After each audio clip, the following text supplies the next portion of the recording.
One reason, there are others, but one reason is because within the donut you can experience certain satisfactions. The satisfaction the Course calls sick satisfaction. How does this feel when you win the argument? It does have a satisfaction. It feels kind of good, but part of you knows it's not right. It feels off a little, like you need to take a shower after. This is because all the satisfactions of the ego, of the world, come at a cost. For example, your gloating over winning the argument comes at the cost of your so-called loved one losing or being wrong. He or she must lose for you to feel good. Does this really feel all that good? How does it compare to joy? In addition to winning, there are many sick satisfactions that, when brought to light, you might see that you also value more than love. Looking good, being liked or loved, being comfortable, being safe, being perceived as worthy, being right, being justified, being better, and even being wronged, even being the innocent victim, and even being unworthy.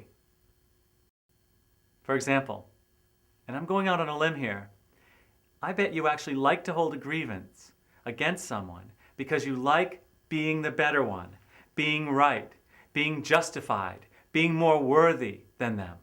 Next time you feel or remember a grievance against someone, just notice, inquire, see if what I say is true.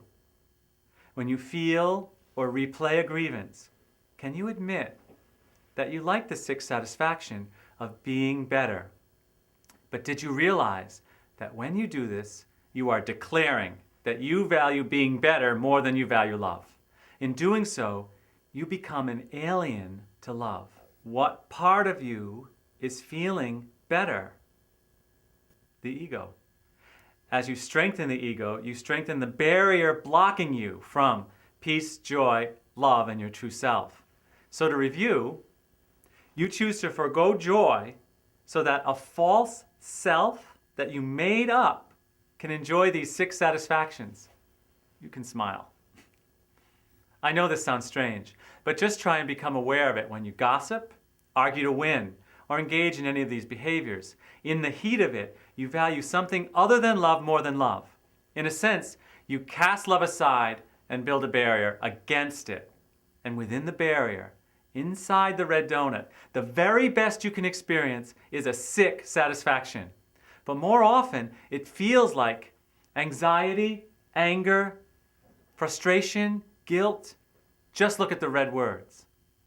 But when love is all you value above all else, the barrier disappears like a cloud in a breeze.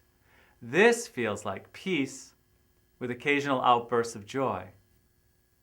Let's go back to pure joy, where you left your body and you stepped out of time. Here in the blue, you experienced unshakable safety, pure innocence, absolute worthiness, and a feeling of needing nothing. You no longer experience the red. You found a way to experience the blue, your true self, the part of you that is always true, always true. Notice that, unlike the ego's sick satisfactions, what you experienced is without a cost to anyone. You experienced unshakable safety without having to be better or have more. That's at the cost of another person being or having less than you. Notice that you experienced perfect innocence without you having to pay, by being the innocent victim, the victim.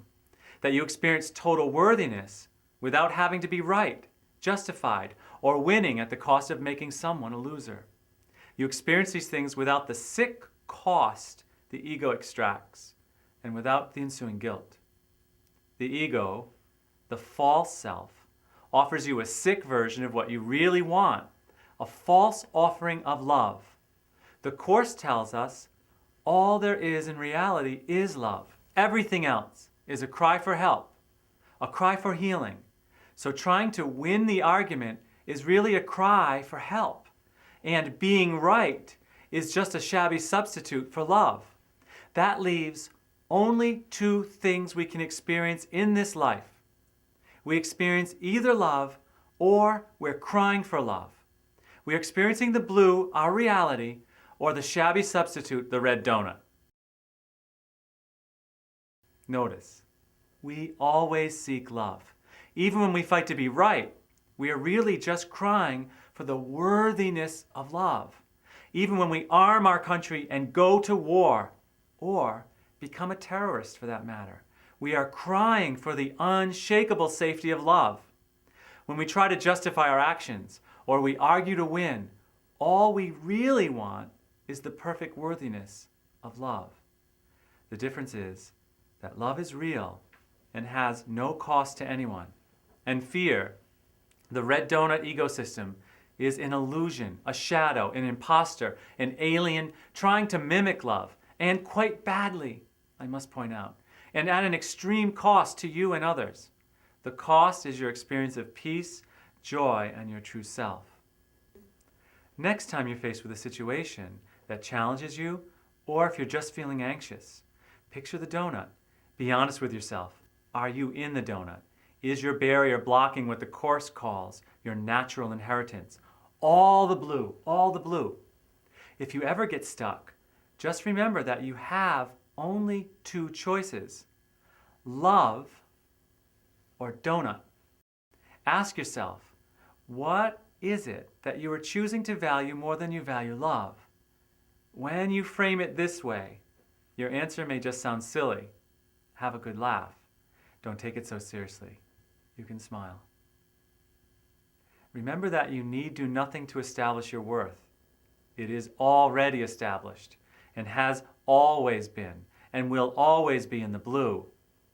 And it takes no effort to be who you are. In truth, you need do nothing. Your worth is already established by God. Keep in mind when you catch yourself valuing something more than love, that instant of catching yourself is an awakening. It's a moment of celebration every single time it happens. To say, oh, I can't do this, and beat yourself up is just more of the red donut response coming in the back door. Meet yourself with love, especially the parts that are other than love. Thanks for watching, and I'll see you next time.